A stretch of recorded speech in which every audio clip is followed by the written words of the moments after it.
Welcome to the Dad 77 podcast. I'm Kerry Briggs, your host. This is my channel.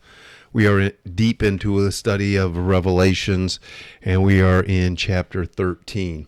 I normally try to keep this 30 minutes, but this is a lot of information. So this may be a little bit longer. So strap in, put your helmets on, and we're going to begin right away because we got a lot to cover. So we're in chapter 13 here. And then we'll come back. Chapter 13, verse 1. And the dragon stood on the sand of the seashore. Then I saw a beast coming out of the sea, having 10 horns, 7 heads, and on his horns were 10 crowns, and on his heads were blasphemous names. And the beast that I saw was like a leopard. His feet were like those of a bear. His mouth was like the mouth of a lion. And the dragon gave him his power, his throne, and in great authority. And I saw one of the heads as if it had been fatally wounded. And his fatal wound was healed. And the whole earth was amazed and followed after the beast. They worshiped the dragon because he gave his authority to the beast. And they worshiped the beast, saying, "Who is like the beast? Who is able to wage war with him?" A mouth was given to him, speaking arrogant words, blasphemies, and authority to authority to act for 42 months was given to him. And he opened his mouth and he blasphemed against God, to blaspheme his name, his tabernacle, that is, those who dwelt in heaven. It was also given to him to make war with the saints, to overcome them. And authority was given to him over every tribe, people, language, and nation. All those who lived on the earth will worship him. Everyone whose name is not written since the foundation of the world in the book of life of the Lamb, who has been slaughtered. If anyone has an ear, let him hear. If anyone is destined for captivity, to captivity he'll go. If anyone kills with the sword he will be killed. Here is the perseverance and the faith of the saints. Verse 11.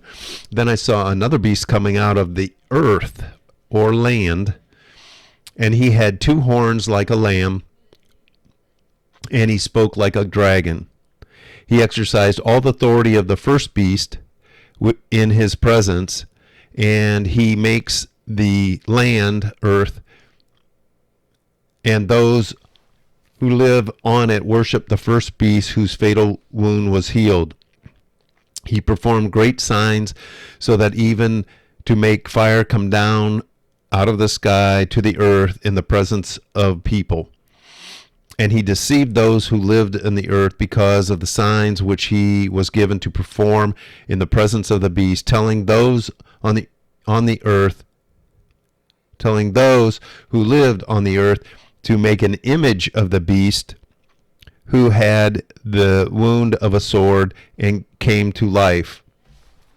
And he was given to him to give breath to the image of the beast, so that the image of the beast would speak and cause all who did not worship the image of the beast to be killed. And he caused all, the small, the great, the rich, the poor, the free, the slave, to be given a mark on their right hand and on their forehead. And he decrees that no one will be able to buy or sell except the one who has the mark, either the name of the beast or the number of the name. Here is wisdom. Let him who understands calculate the number of the beast, for it is the number of a man, and his number is 666. So you can see this is a chapter that much has been written. There's been movies. There's been all kinds of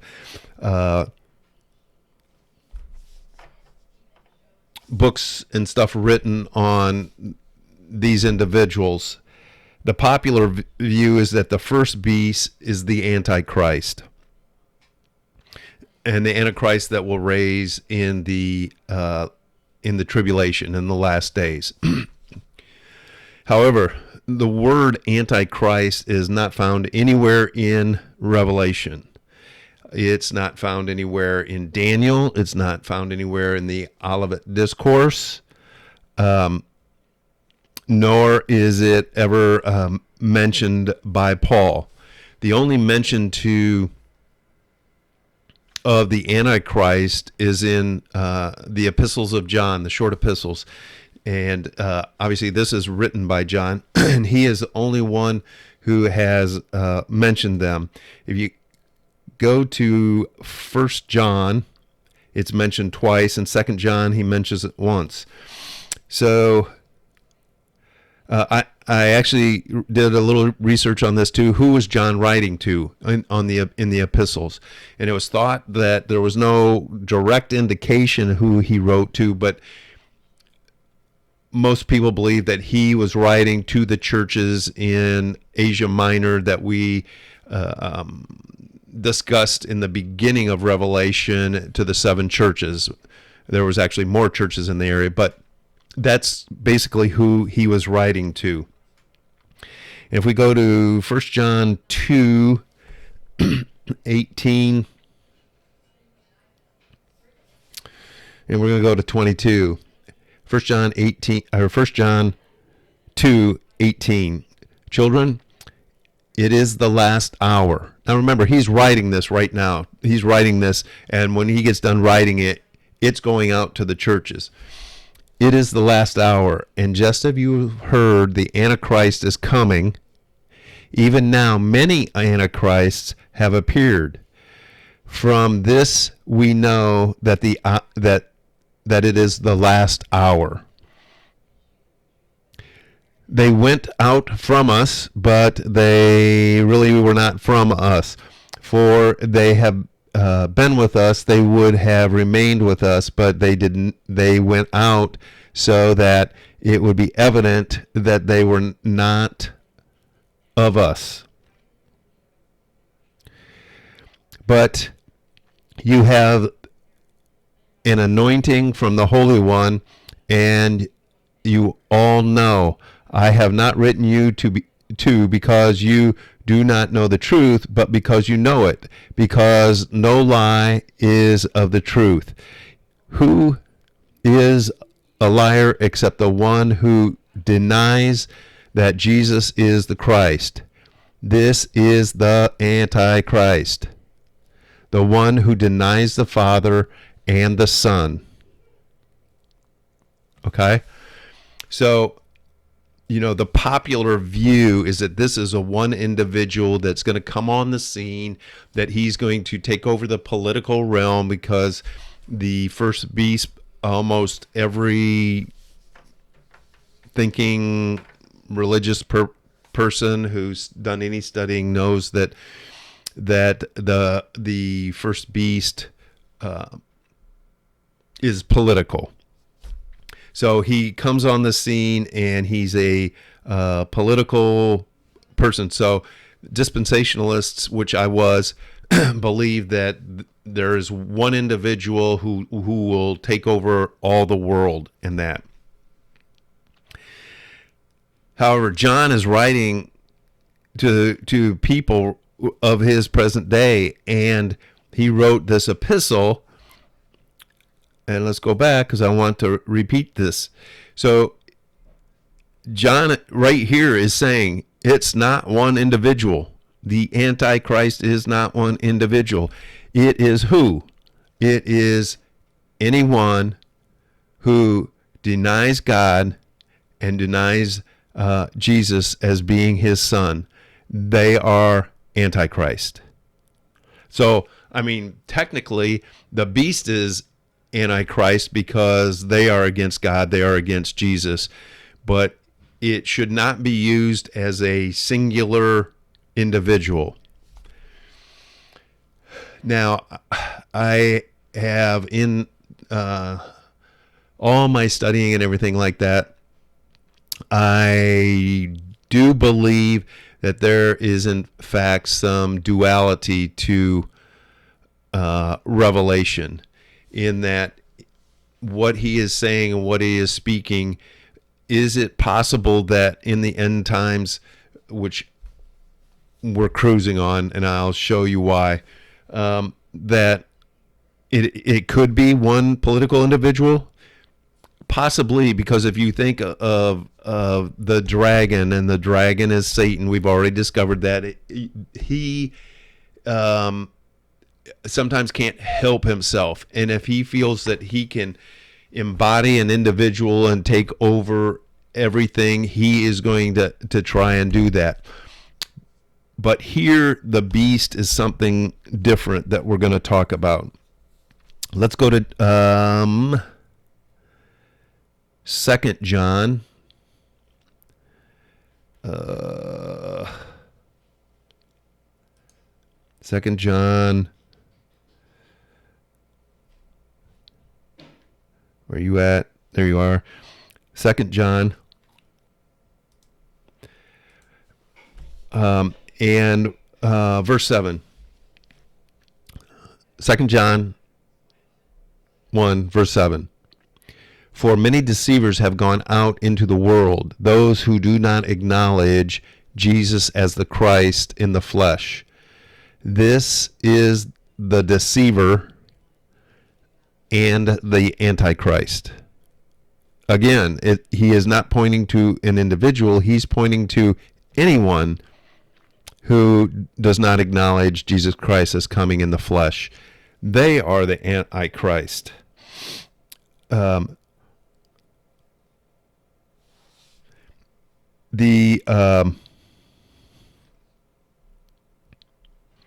We've already talked about it. The popular or dispensational view is that this is an individual, but there's nothing here that points to one individual. Will there be one individual who tries to take over the whole world? Probably. They've done that all throughout history. You know, Hitler tried it over and over and over. People have tried to conquer the world. So, yes, there may be an individual, but here it's clear John his thinking is that Antichrist is anyone who denies God and anyone who denies Christ. So the first beast is considered a political beast. He comes out of the sea, so he is out of the Gentile nations. That's what the sea depicts. Versus the beast, the second beast, which we read about, it starts in verse 11. And the second beast is comes up out of the earth or land, and he has two horns like a lamb, but he speaks like a dragon. If you go back into later chapters in Revelation 16:13, we see that the second beast is called the false prophet. And in 1920, it talks about the dragon being cast into the lake of fire, where the beast and the false prophet already are. So this is, when you talk about a prophet, that this is a false prophet, that this is the religious entity. And we know that throughout ages, we know in John's time, the corruption and the disregard really for God by the spiritual people of that time. they didn't believe Jesus was who he was. I'm not sure if anybody came, they would believe, they would have believed that whoever that Jesus was, no matter how he would have come, I don't think they would have accepted it. It's just Jesus did all the things he did, and they still were like, nah, don't think so. But anyhow, that's another subject. Let's move on. We got lots to go. So another popular view of the first beast is that he rises out of a 10-nation confederacy. The 10 horns and 10 kings. There's no mention anywhere of a 10-nation confederacy, and they believe that this is a European confederacy. There's no mention of that whatsoever anywhere in the scriptures. But where they do get that from is Daniel chapter 2 and in 33. This is Nebuchadnezzar's dream, and he has this dream, and he tells all the wise people of the time, you tell me what my dream is and then tell me about it. And they all freaked out because they're like, who can do that? Nobody can do that. Only God can do that. We're not the God. We can't do that. And he was going to kill them all. And Daniel said, hold off there. Give me some time and I will be able to do this. And in Daniel 2:33, this is the reason they think that it is a 10-nation. This is we'll start in 32. This is the statue that Nebuchadnezzar saw in his dream. The head on the statue was made of gold, its chest and its arms of silver, the belly and thighs were bronze, the legs were of iron, and the feet were partial iron and partial clay. So because it's a man, and a man has 10 toes, the belief is that this 10-nation confederacy here, the 10 horns, represents the 10 toes of the iron and the clay. And they think that in the end times, in the tribulation, it will rise out of a revived Roman empire.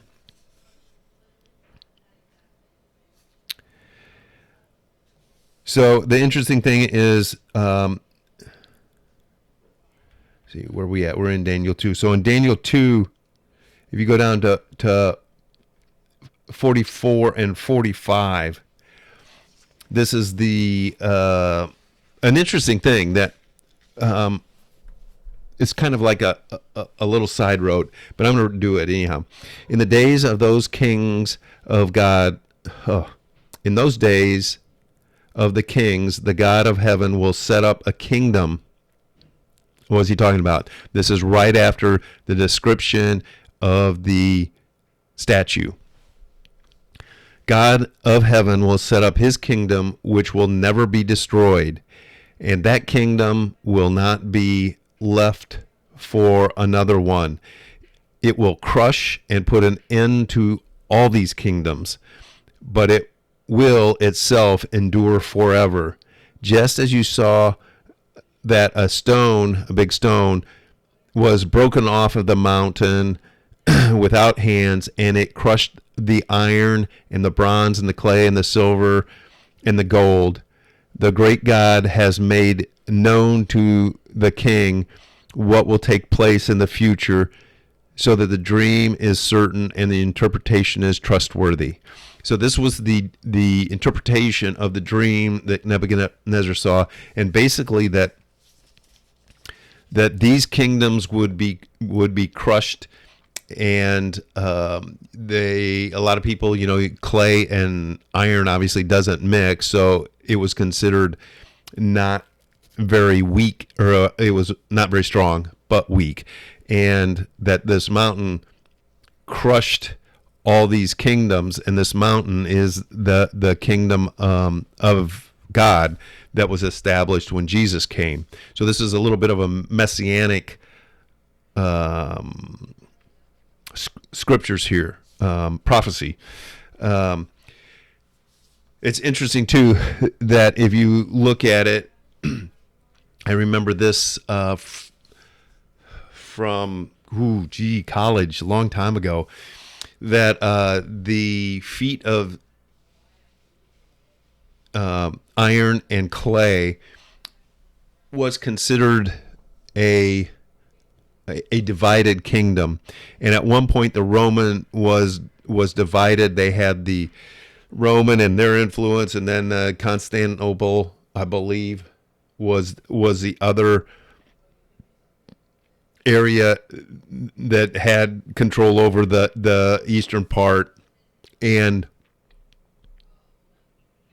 the western part, actually, the western part, and that the kingdoms were divided.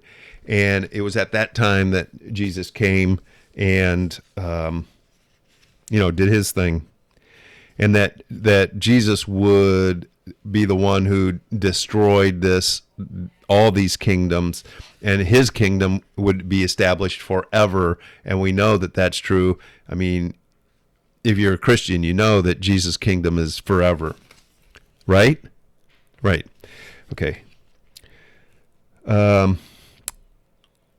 Dispensationalists will also say that there'll be this 7-year pact made made with Israel by this beast, which they call the Antichrist.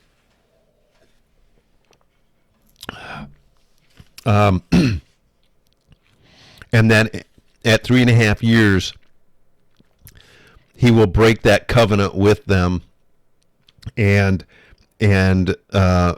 break and cause the sacrificial system to stop.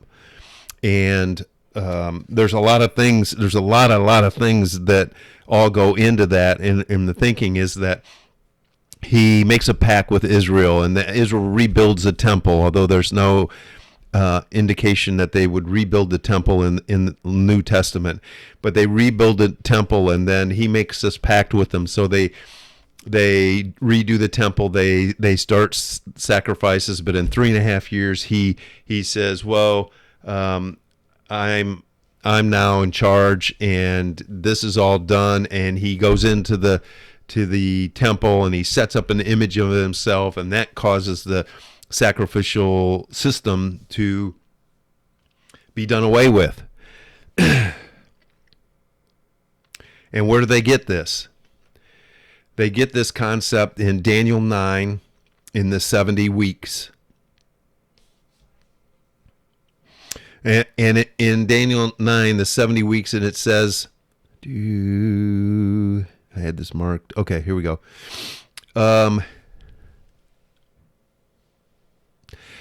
Verse 24, Daniel 9:24. 70 weeks has been decreed for your people and your holy city to finish the wrongdoings, to make an end to the sin and make atonement for guilt, to bring the everlasting righteousness, to seal up the visions and prophecies, and to anoint the most holy place. So you will know and understand that from the issuing of a decree to restore and rebuild Jerusalem until Messiah the Prince, there will be 70 weeks. Every week was considered 7 years. And 62 weeks, it will be built again with the streets and the moats and even in times of distress. And after the 62 weeks, the Messiah will be cut off. So the 7 weeks and the 62 weeks makes 69 weeks. I had to think about that for a minute. the Messiah will be cut off in the midst of it, and have nothing, and the people of the prince who is to come will destroy the city and the sanctuary, and its end will come with a flood, even to the end. There will be war, desolation are determined, and he will confirm the covenant. This is where they get it. It will confirm a covenant with many for 1 week, but in the middle of the week he will put a stop to the sacrifice and the grain offerings, and on the wings of abomination will come the one who makes desolation until complete destruction, one that is decreed, gushing forth on the one who makes desolation. So this is where they get the concept of the Antichrist. Did you hear me read anything about Antichrist? No. But they take this and they mix it with other passages and say, oh, well, this is what it means. But if you look at the language and you look at, it says that he will confirm a covenant. If you go to, well, who is he? You don't go, hey, he said this, if they don't know who he is. Well, who he is the Messiah. Not the Antichrist. It's the Messiah. He is the one who will confirm a covenant. Then he'll get cut off in the middle of the week. 3.5 years. Sound familiar? Jesus' ministry was 3.5 years.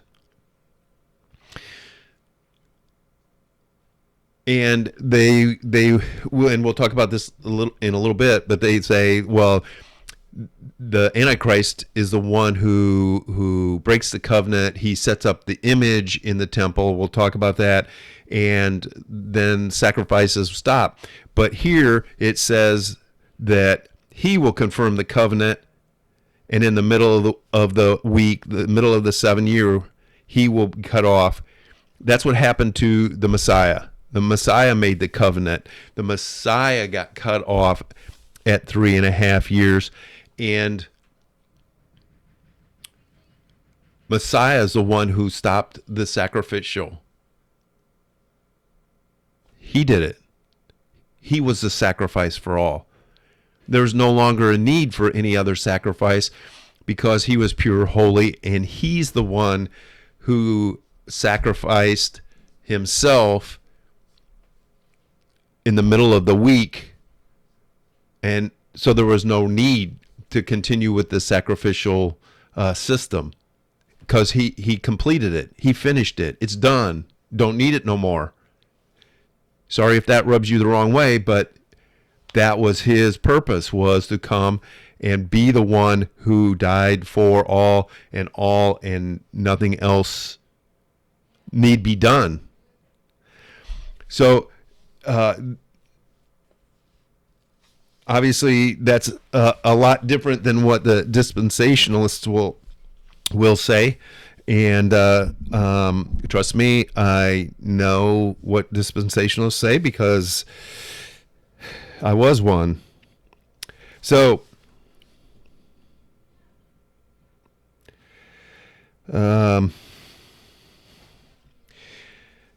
let's talk about the image. So they say that, the Antichrist, which is not mentioned anywhere here, will make a pact with them. He'll break it and he'll set up an image. Well, let's talk about that image. Okay. And it actually says in Revelation, where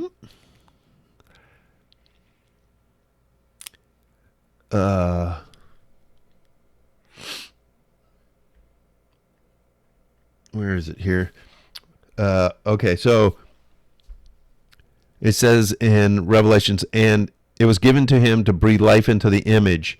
So he made earth.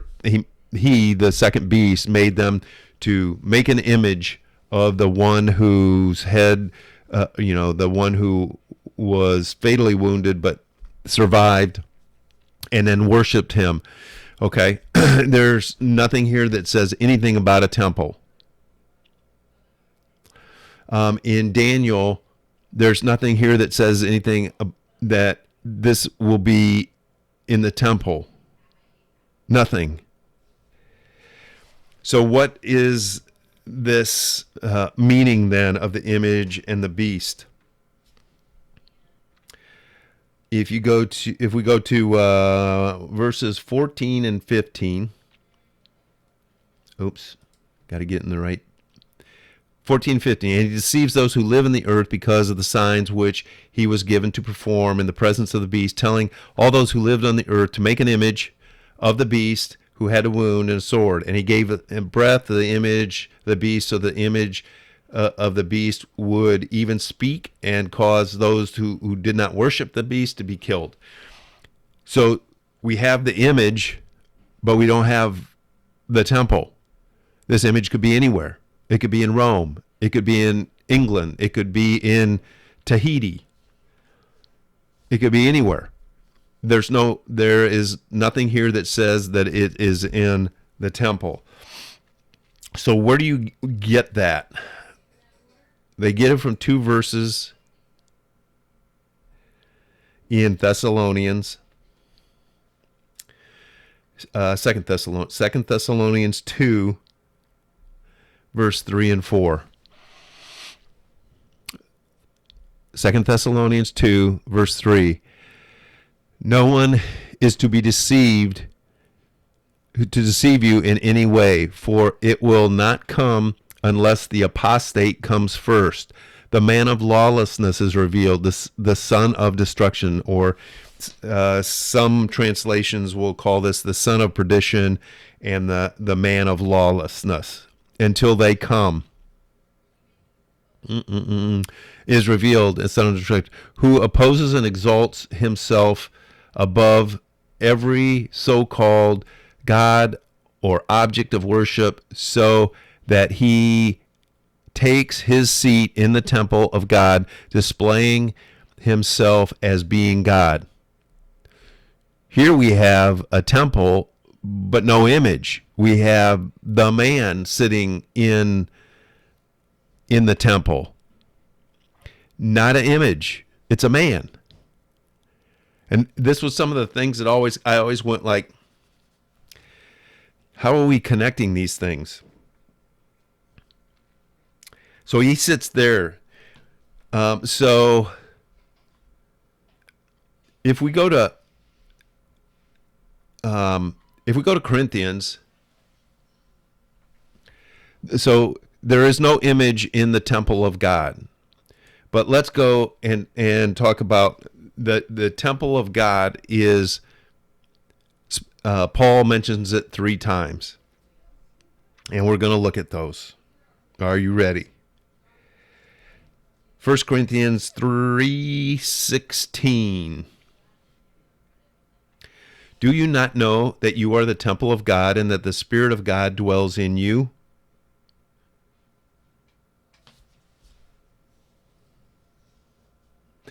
And then verse 17. If anyone destroys the temple of God, God will destroy that person. For the temple of God is holy, and that is what you are. We are the temple of God. You don't believe me? Well, let's go to Corinthians. Actually, 2 Corinthians 6, verse 16. And this is the passage. He's saying, what do we have to don't be unequally yoked, don't be matched with non-believers. What do we have in common with them?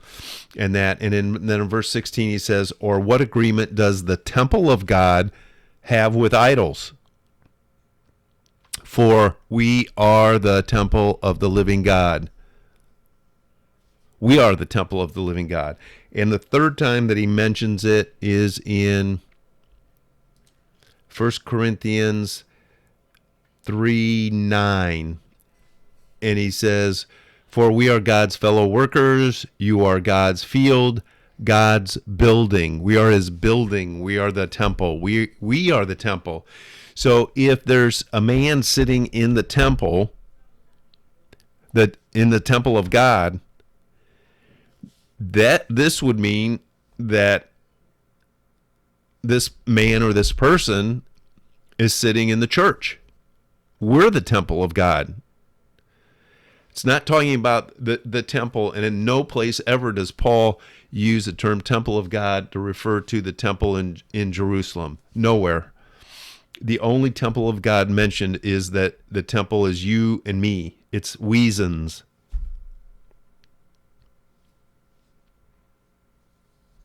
So that means that this son of perdition, this man of lawlessness, is actually sitting in the church and part of the church.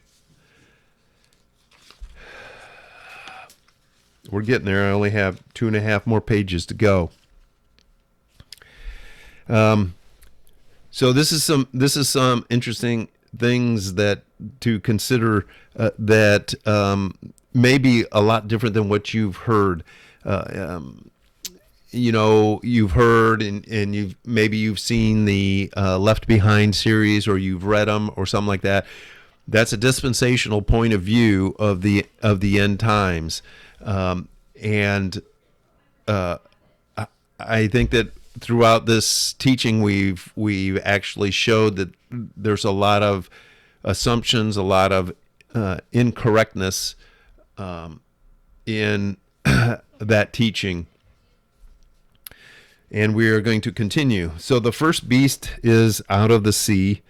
He's out of the Gentile world. And almost everybody that knows anything knows that this is political. So the second beast is out of the land. And he is called the false prophet. And he is a religious entity. So the first beast is not a person, it's a governmental system. And what is that beast about? That beast is about persecuting the church. That's the purpose of, that's everything that the beast wants to do. He wants to cut them off, kill them, the image and the second beast, we'll see he mimics the two witnesses. I'm getting ahead of myself, but the political beast is in force, and it's not an individual. It's any political system that persecutes the Christians. We have some going on in our day, China, North Korea, and India, and a lot of places where Christians are being persecuted, and governments are persecuting them. So then we come to the second beast, and the second beast is from the earth, and he exercises the authority of the first beast in his presence. And he makes those on the earth to worship the first beast that had a fatally wound. And he tells them to set up the image. And we've already talked about that image and all that. Let's see. Where is it?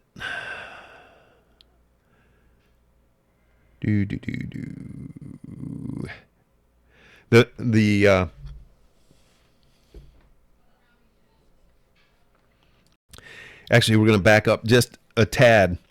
The first beast has 7 heads and 10 horns. In chapter 7, we see that the 7 heads are 7 mountains, and they're also have dual purpose. They're also 7 kings. The 10 horns are 10 kings. We've talked about that in relation with the 10 toes, and they have not received their kingdom as of yet. And then there's a description. And I saw the beast. He had a leopard. He was like a leopard. His feet were like those of a bear, and his mouth was like a lion. And dragon gave him his power and authority. This is directly out of Daniel chapter 7.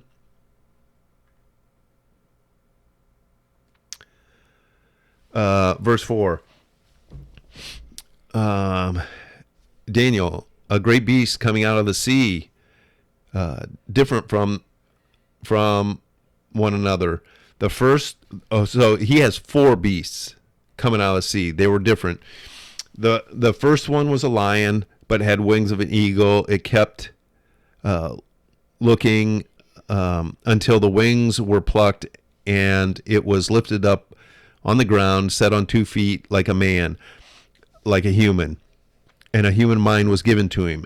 And behold, another beast, a second beast, resembling a bear, rose up. And in verse 6, and I kept looking, and behold, another one like a leopard came up. And then in verse 7, I looked in the night vision, and a fourth beast, dreadful, terrible, extremely strong, had large iron teeth, and it devoured and crushed and trampled down with its feet. Sorry. And a beast, where before it had 10 horns. So this is a description also out of Daniel.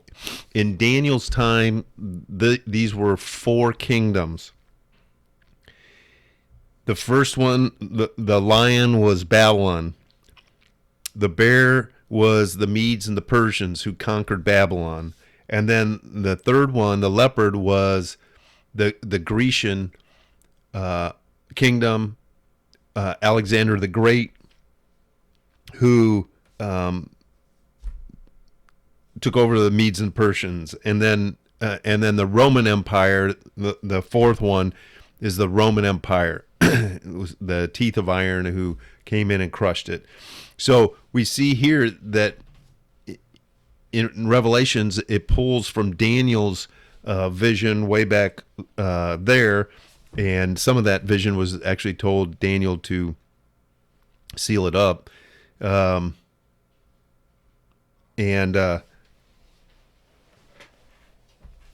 Those images were all kingdoms, all empires, all political systems, and that is much what this beast is about. It's a political system, just like in the historical time. That's what this is believed to be. And then if you go a little bit farther, he says down at the end in verse, we got to go back to in Revelations.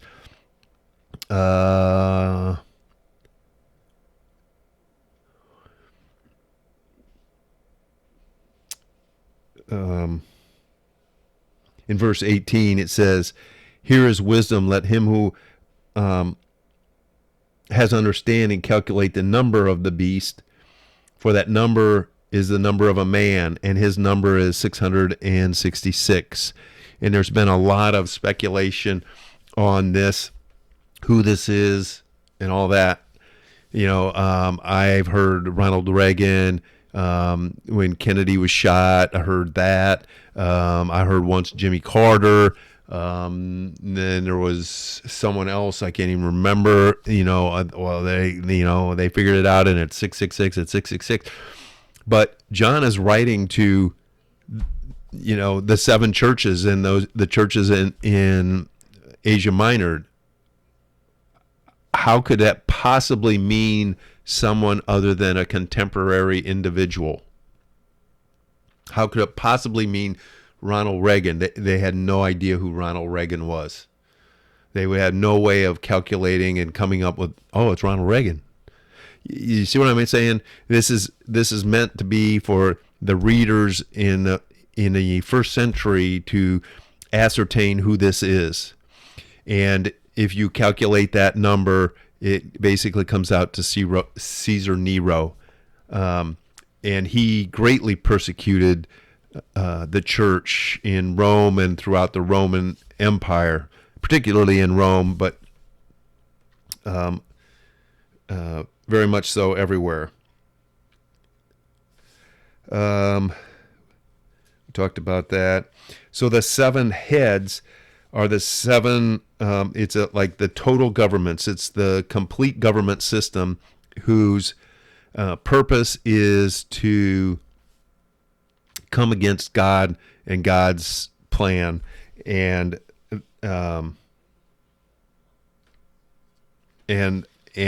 persecute the church, because the church is, we cause them to have a conscience about what they're doing in that. So the first beast is totally against God, causing worship of the dragon. And it's said that his time would be 42 months. Sounds familiar?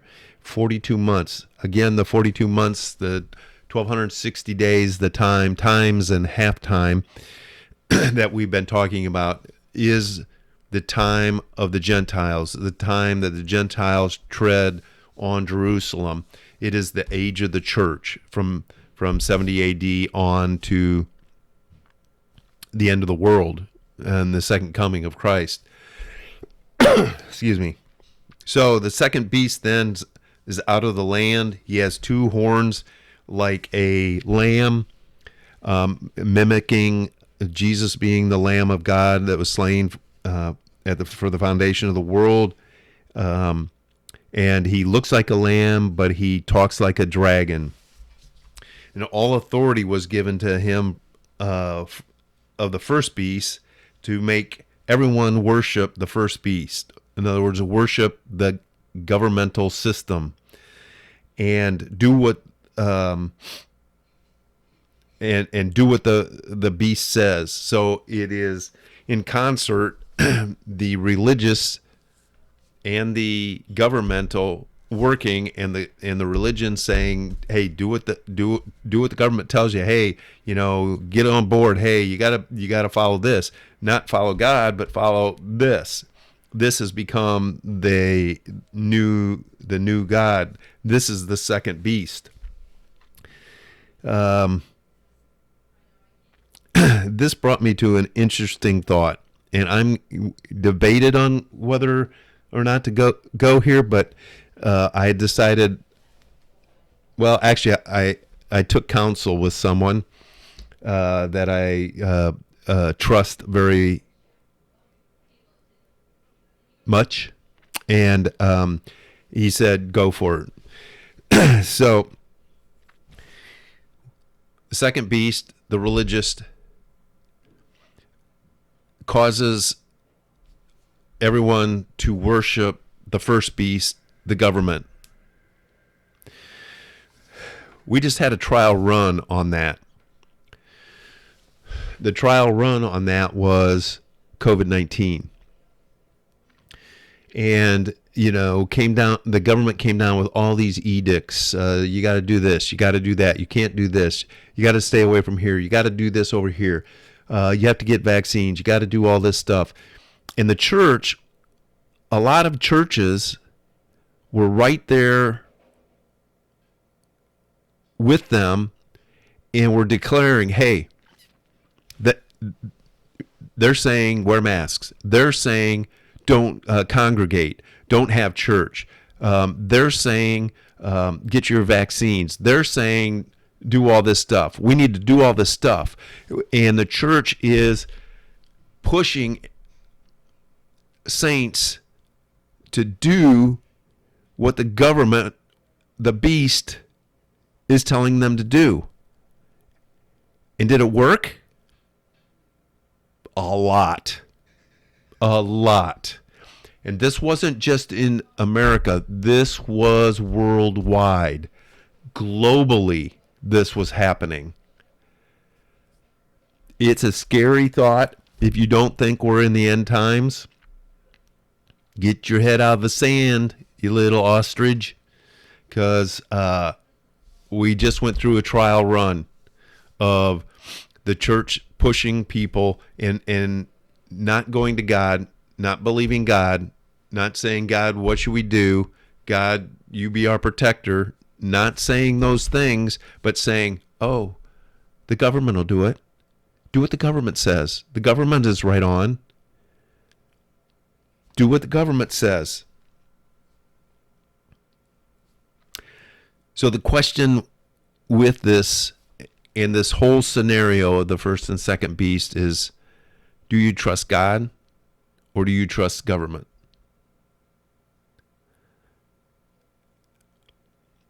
Interesting question. If you'd like to continue that question, you can contact me at 77thedad77@gmail.com, and we can have a offline discussion. But when I was studying and doing this and putting it together, and that that smacked me right in the face. I was like, holy moly. Great googly moogly even. This is what happened. Church, wake up. Wake up. All right. So beyond that, verses 13 and 14, and he performs, this is second beast, he performs great signs and even calls fire down out of the sky to the earth in the presence of people, and he deceives those who live on the earth because of the signs that were given to perform in the presence of the beast, telling those who lived on the earth to make an image of the one who was killed and is alive. And he gave him breath to the image. I'm going beyond, but so what? He gave the breath to the image, to the image of the beast, so that the image of the beast would even speak, causing all who did not worship the image of the beast to be killed. So here the second beast even mimics the two witnesses who have the ability to call. To kill people with fire, to turn water to blood, to what were the four main plagues? Stop the rain, and there's one more. Go back and listen to my other podcasts. So here the beast is mimicking that quickly, because I want to get this finished. Turn to Deuteronomy 13, 1 through 3. And here is Moses, God giving Moses how to determine whether someone is a prophet or not. Here it is, verse 1 of 13, Deuteronomy. If the prophet or a dreamer of dreams raises among you and gives you signs or a wonder, and the signs or the wonder comes true, of which he spoke to you, saying, let's follow other gods whom you have not known, and let's serve them. You shall not listen to the words of this prophet or dreamer of dreams, for the Lord your God is testing you to find out whether you love the Lord your God with all your heart and with all your soul. And he goes on and he says, basically, that person needs to be put to death. This is a way of testing a prophet.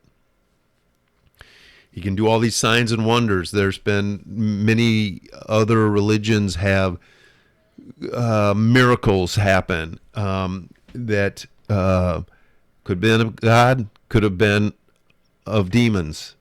But if in that their words are saying, follow someone other than Jesus, follow someone other than God, it's a false prophet. So even though they mimicked the two witnesses' signs in that,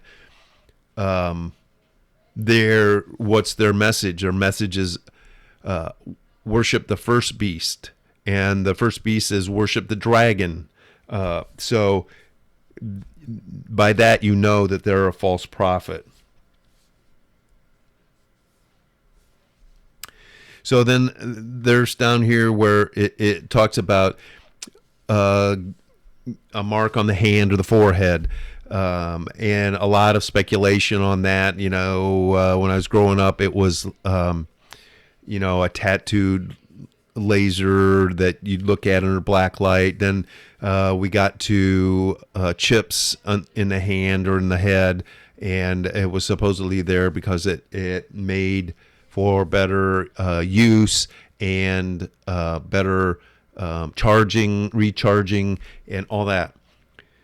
But I think that what the idea here is, if you go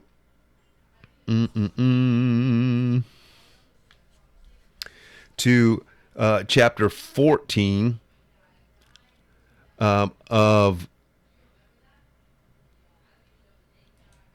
Revelation.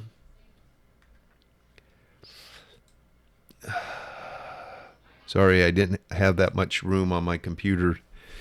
So if you go to 14, it says, "Then I looked, and behold, the Lamb was standing on Mount Zion, and with him were 44,000 who had his name and the name of his father written on their forehead." So God marks his people, and the bad dudes mark their people.